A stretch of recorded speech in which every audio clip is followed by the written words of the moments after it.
Hi dears, എല്ലാവർക്കും നമസ്കാരം. Welcome back to Isha spicy tasty world. ഇന്ന് നമുക്ക് നാടൻ രീതിയിൽ വെറും ഒരു അരമണിക്കൂറും കൊണ്ട് നമുക്ക് ഒരു അടിപൊളി ഊണ് തയ്യാറാക്കാം. വളരെ ടേസ്റ്റി ആയിട്ടുള്ള ഈ ഒരു ഊണിൻ്റെ റെസിപ്പി നിങ്ങൾക്ക് എല്ലാവർക്കും ഇഷ്ടപ്പെടുന്നതായിരിക്കും. സോ റെസിപ്പി എല്ലാവരും സ്കിപ്പ് ചെയ്യാതെ കണ്ടുള്ളൂ. കണ്ടതിന് ശേഷം നിങ്ങളുടെ ഫീഡ്ബാക്ക് എന്നിൽ അറിയിക്കാൻ മറക്കല്ല്. അപ്പോൾ പെട്ടെന്ന് തന്നെ നമുക്ക് ഈ ഒരു അടിപൊളി ഊണ് നമ്മൾ എങ്ങനെ തയ്യാറാക്കുന്നതെന്ന് നോക്കിയിട്ട് വരാം. നമ്മൾ ലഞ്ചോ ഡിന്നറോ എന്ത് പ്രിപ്പയർ ചെയ്താലും തലേദിവസമോ അല്ലെങ്കിൽ നേരത്തെ നമ്മൾ പ്ലാൻ ചെയ്ത് കഴിഞ്ഞാൽ നമ്മുടെ പണിയെല്ലാം വേഗം കഴിഞ്ഞു പോകും കേട്ടോ. അപ്പോൾ ഇന്ന് നമ്മൾ തയ്യാറാക്കുന്നത് കൂഞ്ഞിയും ചക്കക്കുരുവും കൊണ്ട് ഒരു അടിപൊളി മസാല തോരനാണ് കേട്ടോ. അതിനായി കൂഞ്ഞിയും ചക്കക്കുരുവും ക്യൂബ്സാക്കി നന്നായിട്ട് കട്ട് ചെയ്തെടുത്തിട്ടുണ്ടായിരുന്നു. ചെറിയ ചെറിയ ക്യൂബ്സ് ആക്കിയാണ് കട്ട് ചെയ്തത്. നന്നായിട്ട് വാഷ് ചെയ്തതിന് ശേഷം ഒരു ബൗളിലോട്ടൊന്ന് ചേർത്ത് കൊടുക്കാം. ഇതിലോട്ട് ആവശ്യമനുസരിച്ച് വെള്ളവും കൂടെ ചേർത്ത് കൊടുക്കാം. ഇനി നമുക്ക് ഇതിലോട്ട് ഉപ്പ് ലേശം ഒന്ന് ചേർത്ത് കൊടുക്കാം. പെട്ടെന്ന് നന്നായിട്ടൊന്ന് കുക്കായി വരാൻ വേണ്ടിയിട്ടാണ് ഉപ്പ് ചേർത്ത് കൊടുക്കുന്നത്. ഇനി നമുക്ക് ജസ്റ്റ് ഒന്ന് മിക്സ് ചെയ്തതിന് ശേഷം ഇത് നന്നായിട്ടൊന്ന് ബോയിൽ ചെയ്ത് കുക്കാവാൻ വേണ്ടിയിട്ട് വെച്ച് കൊടുക്കാം. ഇനി നമുക്കൊന്ന് മോര് കറി കാച്ചിയാലോ. അതിനായി ഞാനിവിടെ ഒരു 1.5 കപ്പ് മോര് എടുത്തിട്ടുണ്ട്. നിങ്ങൾക്ക് വേണമെങ്കിൽ മിക്സിയിൽ അടിച്ചിട്ട് വേണം എടുക്കാം. ഞാൻ ജസ്റ്റ് ഒന്ന് സ്പൂൺ വെച്ച് മിക്സ് ചെയ്തിട്ടാണ് എടുത്തേക്കുന്നത്. ഇനി ഇതിന് അരപ്പ് ചേർക്കാം. അരപ്പ് തയ്യാറാക്കാൻ ഒരു മിക്സി ജാറിലോട്ട് ഒരു പച്ചമുളക് എരിവിൻ്റെ അനുസരിച്ച് ചേർത്തോളൂ കേട്ടോ. ഒരു പിടി നമ്മുടെ ഫ്രഷായി ചെറിയ നാളികേരം, ഒരു 1/2 ടീസ്പൂൺ ജീരകവും കൂടെ ചേർത്ത് ലേശം വെള്ളവും കൂടെ ചേർത്ത് നന്നായിട്ടൊന്ന് ഫൈൻ പേസ്റ്റാക്കി നമ്മൾ അരച്ചെടുത്തിട്ടുണ്ട്. ഇനി നമുക്ക് മോരിലോട്ട് ഈ ഒരു മിക്സറും ചേർത്ത് കൊടുത്ത് നന്നായിട്ടൊന്ന് മിക്സ് ചെയ്ത് കൊടുക്കാം. മിക്സ് ചെയ്തതിന് ശേഷം ജസ്റ്റ് ഒന്ന് മാറ്റി വെച്ചിട്ടുണ്ട്. ഇനി നമുക്ക് അരിയൊന്ന് വേവിക്കാൻ വേണ്ടിയിട്ട് വെച്ച് കൊടുക്കാം. അതിനായിട്ട് കലത്തിൽ ആവശ്യമനുസരിച്ച് വെള്ളം ചേർത്തിട്ടുണ്ട്. ഇതിലോട്ട് ഞാനിവിടെ നമ്മുടെ സാധാരണ വൈറ്റ് റൈസാണ് യൂസ് ചെയ്യുന്നത്. ഇവിടെ നമ്മുടെ കുത്തരി ആർക്കും അത്രയ്ക്ക് താല്പര്യമില്ല, അതുകൊണ്ട് ഞാൻ വൈറ്റ് റൈസാണ് യൂസ് ചെയ്യുന്നത്. അപ്പം വൈറ്റ് റൈസ് ഞാൻ ചേർത്ത് നന്നായിട്ടൊന്ന് മിക്സ് ചെയ്ത് നമുക്ക് ലിറ്റിട്ട് ക്ലോസ് ചെയ്ത് അതൊന്ന് തിളയ്ക്കാൻ വേണ്ടിയിട്ട് ഒന്ന് വെച്ച് കൊടുക്കാം. ഇനി നമുക്ക് മോര് കൂട്ടാൻ കടുക് താളിച്ചാലോ. അതിനായിട്ട് കടായിലോട്ട് 1 ടേബിൾ സ്പൂൺ വെളിച്ചെണ്ണ ചേർത്ത് കൊടുക്കാം. വെളിച്ചെണ്ണ നന്നായിട്ടൊന്ന് ചൂടായതിന് ശേഷം 1 ടീസ്പൂൺ കടുക് ചേർത്ത് കൊടുക്കാം. കൂട്ടത്തിൽ തന്നെ ഒരു 1/2 ടീസ്പൂൺ ജീരകവും കൂടെ ചേർത്ത് കൊടുക്കാം. അതിനുശേഷം നമുക്കിതിലോട്ട് ഒരു 1/4 ടീസ്പൂൺ ഉലുവയും കൂടെ ചേർത്ത് കൊടുക്കാം. ഈ വക എല്ലാം നന്നായിട്ടൊന്ന് പൊട്ടി വന്നതിന് ശേഷം നമുക്കിതിലോട്ട് കുറച്ച് കരിവേപ്പിലയും ഒരു വത്തലമുളക് ജസ്റ്റ് ഒന്ന് കട്ട് ചെയ്ത് നമുക്കിതിലോട്ടൊന്ന് ആഡ് ചെയ്ത് കൊടുക്കാം. ഞാനിവിടെ മോരുകറി ഇങ്ങനെയാണ് കാച്ചുന്നത് കേട്ടോ. നിങ്ങൾ എങ്ങനെയാണ് ചെയ്യുന്നതെന്ന് അത് കമൻറ്റിലൂടെ ഒന്ന് അറിയിക്കണം കേട്ടോ. നന്നായിട്ടൊന്ന് വാട്ടി കൊടുത്തതിന് ശേഷം കടായി ഒന്ന് മാറ്റി വെച്ചതിന് ശേഷം നമുക്ക് അടുപ്പത്തിൽ നമ്മുടെ മോര് വെച്ച് കൊടുക്കാം. അതിലോട്ട് ഒരു 1/4 ടീസ്പൂണ് ജസ്റ്റ് ഒന്ന് കളറിന് വേണ്ടിയിട്ട് മുളക് പൊടി ചേർത്ത് കൊടുത്തിട്ടുണ്ട്. ഒരു 1/4 ടീസ്പൂൺ മഞ്ഞൾപ്പൊടിയും കൂടെ ചേർത്ത് നന്നായിട്ടൊന്ന് മിക്സ് ചെയ്ത് കൊടുക്കാം. നന്നായിട്ട് ഇതുപോലെ മിക്സ് ചെയ്തതിന് ശേഷം നമുക്ക് ഇതിലോട്ട് ആവശ്യമനുസരിച്ച് ഉപ്പും കൂടെ ചേർത്ത് കൊടുത്ത് നന്നായിട്ടൊന്ന് മിക്സ് ചെയ്ത് കൊടുക്കാം. ഇനി നമുക്ക് താളിച്ച് വെച്ചിരിക്കുന്ന കടുകും കരിവേപ്പിലയും വത്തലമുളകും ചേർത്ത് നന്നായിട്ടൊന്ന് മിക്സ് ചെയ്ത് കൊടുക്കാം. ഇനി നമ്മുടെ തൈര് നന്നായിട്ടൊന്ന് പൊന്തി വരേണ്ട ആവശ്യമൊന്നുമില്ല, ജസ്റ്റ് ഒന്ന് പതങ്ങി കിട്ടിയാൽ മതി കേട്ടോ.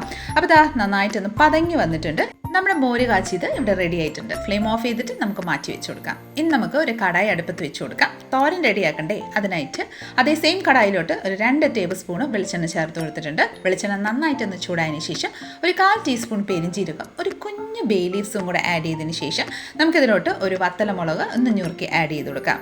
വത്തലമുളക് ആഡ് ചെയ്തതിന് ശേഷം ജസ്റ്റ് ഒന്ന് മിക്സ് ചെയ്ത് കൊടുക്കാം കേട്ടോ. നന്നായിട്ട് ഇതുപോലെ മിക്സ് ചെയ്തതിന് ശേഷം നമുക്ക് ഒരു മീഡിയം സൈസ് സവോള നൈസായിട്ട് ഞുറുക്കിയിട്ടുണ്ടായിരുന്നു, അതും കൂടെ ആഡ് ചെയ്ത് ആ ഒരു സവോള ഒന്ന് വഴണ്ട് വരുന്ന സമയം കൊണ്ട് നമുക്ക് കുറച്ച് കരിവേപ്പിലയും കൂടെ ആഡ് ചെയ്ത് കൊടുക്കാം. കൂട്ടത്തിൽ തന്നെ നമുക്ക് 1 ടേബിൾ സ്പൂൺ ഇഞ്ചിയും വെളുത്തുള്ളി പേസ്റ്റും കൂടെ ആഡ് ചെയ്ത് നന്നായിട്ടൊന്ന് മിക്സ് ചെയ്ത് ആ ഒരു ഇഞ്ചിയും വെളുത്തുള്ളി പേസ്റ്റിൻ്റെ പച്ചമണം മാറുന്നിടം വരെ ഒന്ന് വഴറ്റി കൊടുക്കാം. നന്നായിട്ട് ഇതുപോലെ വഴണ്ട് വന്നതിന് ശേഷം നമുക്കിതിലോട്ട് മസാലകൾ ആഡ് ചെയ്യാം. ഒരു 1/4 ടീസ്പൂൺ മഞ്ഞൾപ്പൊടി, 1 ടേബിൾ സ്പൂണ് നമ്മുടെ മുളക് പൊടി, എരിവിൻ്റെ അനുസരിച്ച് മുളക് പൊടി ചേർത്തുള്ളൂ കേട്ടോ. 1/4 ടീസ്പൂണ് നമ്മുടെ ഗരം മസാല, ഒരു 1.5 ടേബിൾ സ്പൂണ് നമ്മുടെ മല്ലിപ്പൊടി, 1 ടീസ്പൂണ് നമ്മുടെ ചിക്കൻ മസാലയും കൂടെ ആഡ് ചെയ്തതിന് ശേഷം നന്നായിട്ട് വാട്ടി കൊടുക്കാം. മസാലകളുടെ പച്ചമണം മാറുന്നിടം വരെ നന്നായിട്ടൊന്ന് വാട്ടി കൊടുത്തുള്ളൂ കേട്ടോ. നന്നായിട്ട് വഴണ്ട് വന്നതിന് ശേഷം നമ്മുടെ ചക്കക്കുരും കൂഞ്ഞയും കൂടെ നോക്കിക്കോളൂ, നന്നായിട്ടൊന്ന് വെന്ത് വന്നിട്ടുണ്ട്. വെള്ളമെല്ലാം നന്നായിട്ട് വാർന്നതിന് ശേഷം നമ്മുടെ ആ ഒരു ചക്കക്കുരും കൂഞ്ഞയും കൂടെ നമ്മുടെ മസാലക്കൂട്ടിലോട്ട് ചേർത്ത് കൊടുത്തതിന് ശേഷം നന്നായിട്ടൊന്ന് മിക്സ് ചെയ്ത് കൊടുക്കാം. ആ ഒരു മസാല എല്ലാം നന്നായിട്ട് അതിലോട്ട് മിക്സായി വന്നതിന് ശേഷം നമുക്കിതിലോട്ട് ലേശം ഒരു 2 ടേബിൾ സ്പൂൺ വെള്ളവും കൂടെ ചേർത്ത് നന്നായിട്ടൊന്ന് ലിറ്റിട്ട് ക്ലോസ് ചെയ്ത് ഒന്ന് വേവാൻ വേണ്ടിയിട്ട് 2 മിനിറ്റ് വെച്ച് കൊടുക്കാം. മസാല തോരന് വേണ്ടിയിട്ട് അരപ്പൊന്ന് തയ്യാറാക്കിയാലോ. മിക്സി ജാറിലോട്ട് ഒരു പിടി നാളികേരം, ഫ്രഷായിട്ട് ചെറിയ നാളികേരം, 1/4 ടീസ്പൂൺ പെരിഞ്ജീരകവും കൂടെ ആഡ് ചെയ്ത് ജസ്റ്റ് ഒന്ന് ക്രഷ് ചെയ്തെടുക്കാം കേട്ടോ. ഇതുപോലെ ക്രഷ് ചെയ്തെടുത്തിട്ടുണ്ട്. നമ്മുടെ ലിഡ് ഓപ്പൺ ചെയ്യാം. നമ്മുടെ നോക്കിക്കോളൂ, ആ ഒരു കൂഞ്ഞിയും ചക്കക്കുരു മസാലയിലോട്ട് നന്നായിട്ട് മിക്സായി വന്നിട്ടുണ്ട്. നമ്മൾ അരപ്പ് ഒന്ന് ചേർത്ത് കൊടുക്കാം. അരച്ച് വെച്ചിരിക്കുന്ന ജസ്റ്റ് ക്രഷ് ചെയ്ത് വെച്ചിരിക്കുന്ന നാളികേരം എല്ലാം ചേർത്ത് ആവശ്യമനുസരിച്ച് ഉപ്പും കൂടെ ചേർത്തതിന് ശേഷം നന്നായിട്ടൊന്ന് മിക്സ് ചെയ്ത് കൊടുക്കാം. നന്നായിട്ട് ഇതുപോലെ മിക്സ് ചെയ്തതിന് ശേഷം തട്ടിപ്പൊത്തി വെച്ച് ഇതിലോട്ട് ഒരു 1.5 ടേബിൾ സ്പൂൺ വെള്ളവും കൂടെ ചേർത്ത് നന്നായിട്ട് തട്ടിപ്പൊത്തി വെച്ചതിന് ശേഷം ലിറ്റിട്ട് ക്ലോസ് ചെയ്ത് ഒരു 5 മിനിറ്റ് കുക്ക് ചെയ്തെടുക്കാം. 5 മിനിറ്റിന് ശേഷം ലിറ്റ് ഓപ്പൺ ചെയ്ത് നോക്കിക്കോളൂ. പെർഫെക്റ്റ് ആയിട്ട് നമ്മുടെ ഈ ഒരു മസാല കൂട്ട്, അതായത് നമ്മുടെ തോരൻ ഇവിടെ റെഡി ആയിട്ടുണ്ട്. നന്നായിട്ടൊന്ന് മിക്സ് ചെയ്ത് കൊടുക്കാം. അപ്പോൾ അടിപൊളി ടേസ്റ്റി ആയിട്ടുള്ളൊരു നമ്മുടെ കൂഞ്ഞിൻ ചക്കക്കുരു തോരൻ റെഡി ആയിട്ടുണ്ട്. ജസ്റ്റ് ഒന്ന് മാറ്റി വെച്ച് കൊടുക്കാം. ഇനി നമുക്ക് മെഴുക്കുവരട്ടി ഒന്ന് തയ്യാറാക്കിയാലോ. അതിനായിട്ട് ഞാൻ കുറച്ച് മെഴുക്കുവരട്ടി തയ്യാറാക്കുന്നുള്ളൂ, കാരണം വീട്ടിൽ കുട്ടികളാരും കഴിക്കാറില്ല, ഞാൻ മാത്രമേ ഉള്ളൂ കഴിക്കുന്നത്. അപ്പം ഒരു കുഞ്ഞ് പാൻ അടുപ്പത്ത് വെച്ച് കൊടുത്തിട്ടുണ്ട്. ഞാനിവിടെ നമ്മുടെ തോട്ടത്തിൽ തന്നെ ഉണ്ടായ പയറാണ് കേട്ടോ, നീളമുള്ള അച്ചിങ്ങ പയറാണ് ചേർത്ത് കൊടുത്തേക്കുന്നത്. അതിലോട്ട് ഒരു പച്ചമുളക് കട്ട് ചെയ്തതിന് ശേഷം ഒരു 2 to 3 ടേബിൾ സ്പൂൺ വെള്ളം, ആവശ്യമനുസരിച്ച് ഉപ്പും കൂടെ ചേർത്ത് നന്നായിട്ടൊന്ന് മിക്സ് ചെയ്ത് കൊടുത്തിട്ടുണ്ട് കേട്ടോ. നന്നായിട്ടൊന്ന് മിക്സ് ചെയ്തതിന് ശേഷം ഇനി നമുക്ക് ലിറ്റിട്ട് ക്ലോസ് ചെയ്ത് ഒരു 5 മിനിറ്റ് ഇത് നന്നായിട്ടൊന്ന് കുക്കാവാൻ വേണ്ടിയിട്ട് വെയിറ്റ് ചെയ്യാം. അപ്പോൾ ഇതാ ഒരു 5 മിനിറ്റിന് ശേഷം നമുക്ക് ലിഡ് ഓപ്പൺ ചെയ്ത് നോക്കാം. നമ്മുടെ അച്ചിങ്ങപ്പയർ ഇവിടെ നന്നായിട്ട് വെന്തിട്ടുണ്ട്. ലേശം വെള്ളത്തിൻ്റെ അംശമുണ്ട്, അതും കൂടെ ജസ്റ്റ് ഒന്ന് വലിയതിന് ശേഷം നമുക്ക് ഇതിലോട്ട് ഓയിൽ ഒന്ന് ചേർത്ത് കൊടുക്കാം. 1 ടീസ്പൂണ് വെളിച്ചെണ്ണയാണ് ഞാൻ ഇവിടെ ചേർത്ത് കൊടുക്കുന്നത്. ആദ്യമേ വെളിച്ചെണ്ണ ചേർത്ത് നമുക്ക് വേവിച്ചെടുക്കാം, പക്ഷേ ഈ ഒരു രീതിയിലൊന്ന് തയ്യാറാക്കി നോക്കിക്കോളൂ, വളരെ ടേസ്റ്റിയാണ് കേട്ടോ. അപ്പോൾ നന്നായിട്ടൊന്ന് മിക്സ് ചെയ്തതിന് ശേഷം നമ്മുടെ അടിപൊളി ടേസ്റ്റി ആയിട്ടുള്ള ഒരു അച്ചിങ്ങപ്പയർ മെഴുക്കുവരട്ടി ഇവിടെ റെഡി ആയിട്ടുണ്ട്. ഇനി നമുക്ക് ജസ്റ്റ് ഒന്ന് മാറ്റി വെച്ച് കൊടുക്കാം. ഇനി നമുക്ക് ഒരു പാൻ അടുപ്പത്ത് വെച്ച് കൊടുക്കാം. മുട്ട ഒന്ന് പൊരിച്ചെടുത്താലോ.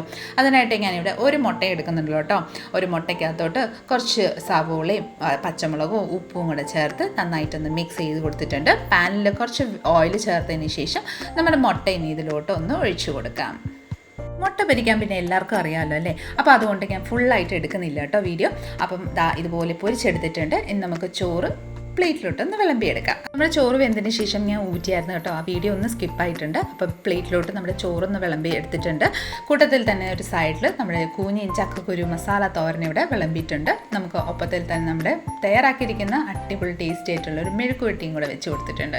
ഇനി നമുക്ക് മോര് വെച്ച് കൊടുക്കാം. മോര് വെച്ച് കൊടുത്തതിന് ശേഷം ഒരു പപ്പടവും കൂടെ ഇതിലോട്ട് വെച്ച് കൊടുത്തതിന് ശേഷം നമ്മുടെ ടേസ്റ്റി ആയിട്ടുള്ളൊരു നമ്മുടെ മുട്ട പൊരിച്ചതും കൂടെ വെച്ച് കൊടുക്കാം. അപ്പോൾ അത് അടിപൊളി ടേസ്റ്റി ആയിട്ടുള്ളൊരു നമ്മുടെ ഊണിവിടെ റെഡി ആയിട്ടുണ്ട്. വെറും ഒരു അരമണിക്കൂർ കൊണ്ടാണ് നമ്മുടെ ഇന്നത്തെ ഈ ഒരു ഊണ് ഞാനിവിടെ തയ്യാറാക്കിയിരിക്കുന്നത്. തലേദിവസം തന്നെ നമ്മൾ പ്ലാൻ ചെയ്ത് വെച്ചിട്ടുണ്ടെങ്കിൽ നമുക്ക് ഏത് ഊണും പെട്ടെന്ന് തന്നെ തയ്യാറാക്കാം കേട്ടോ. അപ്പോൾ വളരെ ടേസ്റ്റി ആയിട്ടുള്ളൊരു ഈ ഒരു ഊണിൻ്റെ റെസിപ്പി നിങ്ങൾക്ക് എല്ലാവർക്കും ഇഷ്ടമായെന്ന് വിചാരിക്കുന്നു. തീർച്ചയായിട്ടും എല്ലാവരും ഒന്ന് ട്രൈ ചെയ്ത് നോക്കിക്കോളൂ. അപ്പോൾ എല്ലാവരും വായോ കഴിച്ചതിന് ശേഷം നിങ്ങളുടെ അഭിപ്രായങ്ങൾ എന്നെ അറിയിക്കുക കേട്ടോ. അപ്പം ഇന്നത്തെ ഈ ഒരു റെസിപ്പി നിങ്ങൾക്ക് എല്ലാവർക്കും ഇഷ്ടമായെന്ന് വിചാരിക്കുന്നു. ഇഷ്ടമായിട്ടുണ്ടെങ്കിൽ ഒന്ന് ലൈക്ക് ചെയ്തും ഫാമിലി മെമ്പേഴ്സിനും റിലേറ്റീവ്സിനും ഫ്രണ്ട്സിനും എല്ലാവർക്കും ഒന്ന് ഷെയർ ചെയ്ത് നമ്മളെ മാക്സിമം ഒന്ന് സപ്പോർട്ട് ചെയ്തേക്കണേ. കൂടാതെ ഇതുപോലെ നല്ല നല്ല റെസിപ്പിക്കായി Isha spicy taste world channel ഒന്ന് ഫോളോ ആൻഡ് സബ്സ്ക്രൈബും കൂടെ ചെയ്ത് നമ്മളെ മാക്സിമം ഒന്ന് സപ്പോർട്ട് ചെയ്തേക്കാം.